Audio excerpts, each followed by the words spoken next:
Assalamualaikum warahmatullahi taala wabarakatuh. Selamat siang untuk semua yang hadir.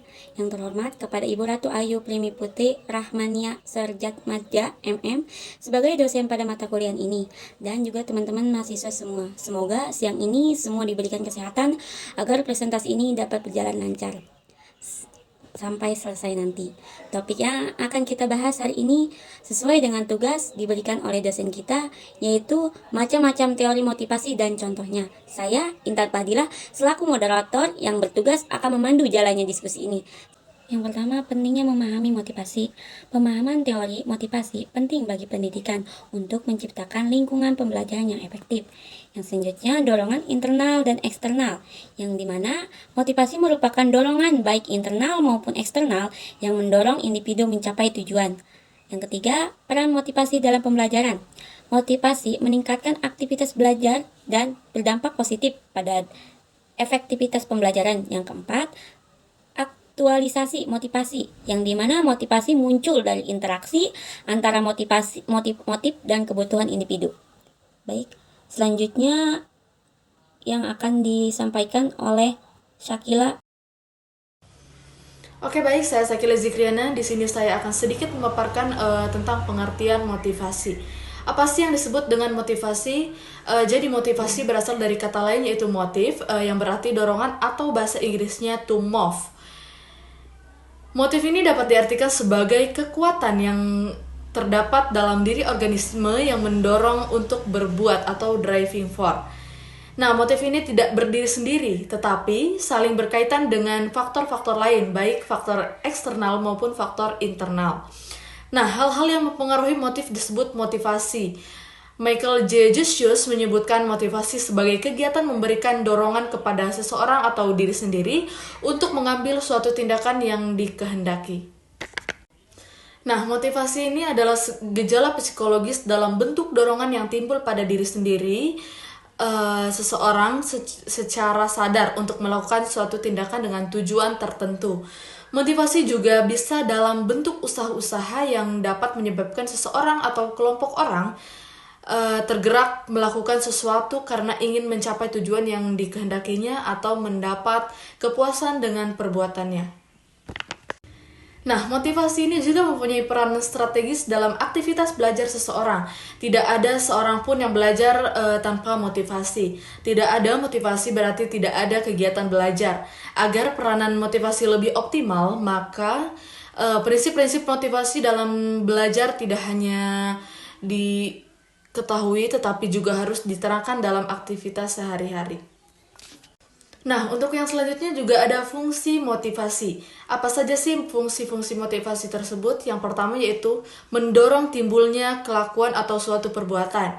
Yang kedua yaitu motivasi berfungsi sebagai pengarah, artinya mengarahkan perbuatan ke pencapaian tujuan yang diinginkan. Nah, yang ketiga juga ada motivasi berfungsi sebagai penggerak. Artinya motivasi akan berfungsi sebagai penentu cepat lambatnya suatu pekerjaan. Nah, dan yang terakhir juga ada motivasi berfungsi sebagai penolong untuk berbuat mencapai tujuan. Terima kasih, mungkin itu saja yang dapat saya sampaikan. Terima kasih. Terima kasih kepada Syakila. Pemateri selanjutnya yang akan dibacakan oleh Muhammad Jenal Abidin. Kepadanya saya persilahkan. Terima kasih kepada moderator yang telah memberikan saya waktu. Materi selanjutnya yaitu konsep motivasi. Yang pertama ada konsep motivasi model tradisional, yaitu motivasi ini didasarkan pada insentif finansial atau material. Nah, contohnya seperti kenaikan gaji, bonus, dan tunjangan. Untuk model motivasi yang selanjutnya yaitu model hubungan antara manusia. Nah, motivasi ini didukung oleh kebutuhan sosial seperti pengakuan dan rasa untuk memiliki. Nah, contohnya yaitu untuk mendapatkan pujian, penghargaan, dan kesempatan berkolaborasi. Konsep motivasi yang selanjutnya yaitu model sumber daya manusia, yaitu melibatkan berbagai faktor seperti prestasi, makna kinerja, dan pengembangan diri. Nah, contohnya kesempatan belajar, pelatihan, dan proyek yang menantang. Materi selanjutnya yaitu jenis-jenis motivasi. Saat kita berbicara tentang motivasi, sebenarnya ada dua jenis motivasi utama yang bisa kita pahami, yaitu motivasi intrinsik dan motivasi ekstrinsik. Yang pertama motivasi intrinsik, yaitu dorongan yang muncul dari dalam diri kita sendiri. Nah, sederhananya kita melakukan sesuatu karena kita memang menikmatinya atau merasa puas saat melakukannya. Contoh, seseorang yang gemar membaca buku karena ia ingin tahu lebih banyak atau merasa senang saat menemukan hal-hal baru. Yang kedua, ada motivasi ekstrinsik. Sebaliknya, motivasi ekstrinsik berasal dari luar diri kita. Kita terdorong untuk melakukan sesuatu karena ada imbalan atau penghargaan yang menanti, atau mungkin karena ingin mendapatkan pengakuan dari orang lain. Nah, misalnya seorang siswa atau mahasiswa yang belajar keras karena ingin mendapatkan nilai tinggi, atau seorang karyawan yang bekerja lembur karena mengincar bonus tahunan. Contoh dari kedua motivasi ini yaitu ketika kita masuk ke dalam sebuah organisasi atau UKM di kampus yang kita senang gitu, kita bahagia karena bergabung pada organisasi atau UKM tersebut. Nah, sedangkan motivasi ekstrinsiknya yaitu kita menginginkan sertifikasi atau pengalaman dari organisasi atau UKM yang kita masuki untuk kita masukkan ke dalam CV kita. Sekian dari saya kembalikan ke moderator. Terima kasih Muhammad Zainal Abidin. Pemateri selanjutnya yaitu Neneng Ei, saya persilahkan. Baik, terima kasih kepada moderator. Di sini saya akan menyampaikan beberapa macam-macam motivasi dan contohnya. Yang pertama ada teori motivasi Abraham Maslow atau juga bisa disebut teori kebutuhan. Menurut Abraham Maslow, 1943 sampai dengan 1970 mengemukakan bahwa pada dasarnya semua manusia memiliki kebutuhan pokok. Ia menunjukkannya dalam 5 tingkatan yang berbentuk piramid. Orang memulai dorongan dari tingkatan terbawah. 5 kebutuhan itu dikenal dengan sebutan hierarki kebutuhan Maslow, dimulai dari kebutuhan biologis dasar sampai motif psikologis yang lebih kompleks, yang hanya akan penting setelah kebutuhan dasar dipenuhi. Kebutuhan pada suatu peringkat paling tidak harus terpenuhi sebagian sebelum kebutuhan pada peringkat berikutnya menjadi penentu tindakan yang penting.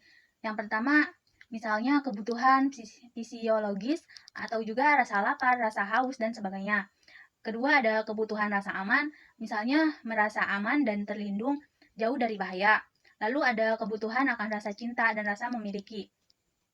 Ada juga kebutuhan akan penghargaan, misalnya kebutuhan berprestasi, berkompetisi, dan mendapatkan dukungan serta pengakuan.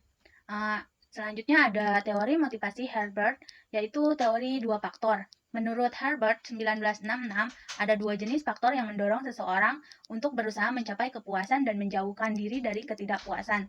2 faktor itu disebut faktor higien atau faktor ekstrinsik, dan faktor motivator, yaitu faktor intrinsik. Faktor ekstrinsik memotivasi seseorang untuk keluar dari ketidakpuasan, termasuk di dalamnya adalah hubungan antar manusia, imbalan, kondisi lingkungan, dan sebagainya. Yang kedua ada faktor motivator atau juga faktor intrinsik, memotivasi seseorang untuk berusaha mencapai kepuasan, yang termasuk di dalamnya adalah achievement, pengakuan, kemajuan, tingkat kehidupan, dan sebagainya. Lalu ada teori motivasi Douglas McGregor, mengemukakan 2 pandangan manusia, yaitu teori X atau juga bisa disebut teori negatif, dan teori Y yaitu disebut teori positif. Menurut teori X, 4 pengandaian yang dipegang manajer, yaitu misalnya karyawan secara inherent tertanam dalam dirinya tidak menyukai kerja, atau juga ada karyawan tidak menyukai kerja, mereka harus diawasi atau diancam dengan hukuman untuk mencapai tujuannya. Lalu di sini ada juga teori Y, yaitu misalnya karyawan dapat memandang kerjasama dengan sewajarnya seperti istirahat dan bermain. Misalnya orang akan menjalankan pengarahan diri dan pengawasan diri jika mereka komit pada sasarannya. Mungkin itu saja yang dapat saya sampaikan. Saya kembalikan kepada moderator. Materi selanjutnya yaitu macam-macam teori. Yang pertama Froome, yaitu teori harapan. Nah, teori ini berfokus pada bagaimana ekspektasi mempengaruhi motivasi seseorang. Nah, Froome ini mengidentifikasi 3 elemen penting dalam teorinya. Yang pertama ekspektasi, yaitu keyakinan bahwa usahanya akan menghasilkan kinerja tertentu. Yang kedua ada instrumentalitas, yaitu persepsi bahwa kinerja akan menghasilkan hasil atau imbalan tertentu. Dan yang ketiga, valensi atau tingkat ketertarikan nilai seseorang terhadap hasil tersebut. Nah, dengan kata lain, seseorang akan termotivasi jika mereka yakin bahwa usahanya akan berhasil, hasilnya bermanfaat, dan hasil tersebut memiliki nilai penting bagi mereka. Yang kedua, teori dari McClellan, yaitu teori kebutuhan berprestasi. Nah, menurut McClellan, motivasi seseorang dipengaruhi oleh 3 kebutuhan dasar manusia, yaitu kebutuhan berprestasi atau need for achievement, yaitu dorongan untuk mencapai keberhasilan dan menjadi yang terbaik. Kebutuhan hubungan sosial, need for affiliation, yaitu keinginan untuk menjalin hubungan yang baik dan diterima oleh orang lain. Dan kebutuhan kekuasaan atau need for power, yaitu dorongan untuk mempengaruhi dan mengendalikan orang lain. Setiap individu memiliki kombinasi kebutuhan ini dan tingkat dominasi setiap kebutuhan akan mempengaruhi bagaimana mereka termotivasi. Yang ketiga, ada teori dari Clayton Alderfer, yaitu teori ERG, yaitu pengembangan dari teori kebutuhan Maslow. Alderfer mengelompokkan kebutuhan manusia menjadi 3 kategori. Yang pertama, eksistensi, yaitu kebutuhan dasar untuk keberlangsungan hidup seperti makanan, air, dan keamanan. Dan yang kedua yaitu hubungan atau relatedness, yaitu kebutuhan untuk menjalin hubungan sosial dan berinteraksi dengan orang lain. Yang selanjutnya pertumbuhan atau growth, yaitu kebutuhan untuk berkembang secara pribadi dan profesional. Yang menarik dari teori ini adalah konsep frustration regression, yaitu dimana jika kebutuhan tingkat lebih tinggi tidak terpenuhi, seseorang akan kembali memprioritaskan kebutuhan yang lebih rendah. Dan yang terakhir ada teori motivasi dari Locke, teori penetapan tujuan, yaitu menekankan bahwa motivasi seseorang dapat ditingkatkan melalui penetapan tujuan yang spesifik, terukur, dan menantang. Dan pemateri yang terakhir yaitu Beni. Kepadanya saya persilahkan. Assalamualaikum warahmatullahi wabarakatuh. Saya Beni Hermawan di sini akan menjelaskan beberapa faktor motivasi kerja dalam lingkungan kerja. Yang pertama, di mana motivasi kerja dalam dorongan atau keinginan untuk melakukan pekerjaan dengan baik dan mencapai tujuan yang ditetapkan. Motivasi yang kuat dapat meningkatkan produktivitas, kreativitas, dan kepuasan kerja. Berikut beberapa faktor yang untuk meningkatkan motivasi kerja. Nah, yang pertama, tujuannya yang jelas. Memiliki tujuan yaitu yang jelas dan terukur, memberikan arah dan fokus dengan pekerjaan, pengakuan dan apresiasi. Mendapatkan pengakuan dan penghargaan atas kinerja yang baik dapat meningkatkan rasa percaya diri dan motivasi. Nah, tantangan dan peluang pertumbuhan. Pekerjaan yang menantang dan memberikan peluang belajar dan berkembang, merangsang rasa ingin tahu dan motivasi. Lingkungan kerja positif. Lingkungan kerja yang positif, suportif, dan kolaboratif dapat meningkatkan semangat dan motivasi. Kejelasan peran dan tanggung jawab. Memahami peran dan tanggung jawab dengan jelas mengurangi kebingungan dan meningkatkan motivasi untuk menyelesaikan tugas. Kompensasi dan benefit yang adil. Nah, di sini saya akan menjelaskan tentang kompensasi dan benefit yang adil dan sesuai dengan kinerja yang dapat meningkatkan kepuasan dan motivasi. Kesempatan untuk berkembang, kesempatan untuk mengikuti pelatihan kursus atau program pengembangan diri dapat meningkatkan keterampilan dan motivasi. Keseimbangan kerja dan kehidupan pribadi. Memiliki keseimbangan antara pekerjaan dan kehidupan pribadi dapat mengurangi stres dan meningkatkan motivasi. Mungkin hanya itu saja yang saya sampaikan. Semoga bermanfaat bagi teman-teman semuanya. Wassalamualaikum warahmatullahi wabarakatuh. Saya akhiri diskusi kelompok kami hari ini. Terima kasih kepada semua yang telah mendengarkan. Kurang lebihnya saya ucapkan wassalamualaikum warahmatullahi wabarakatuh.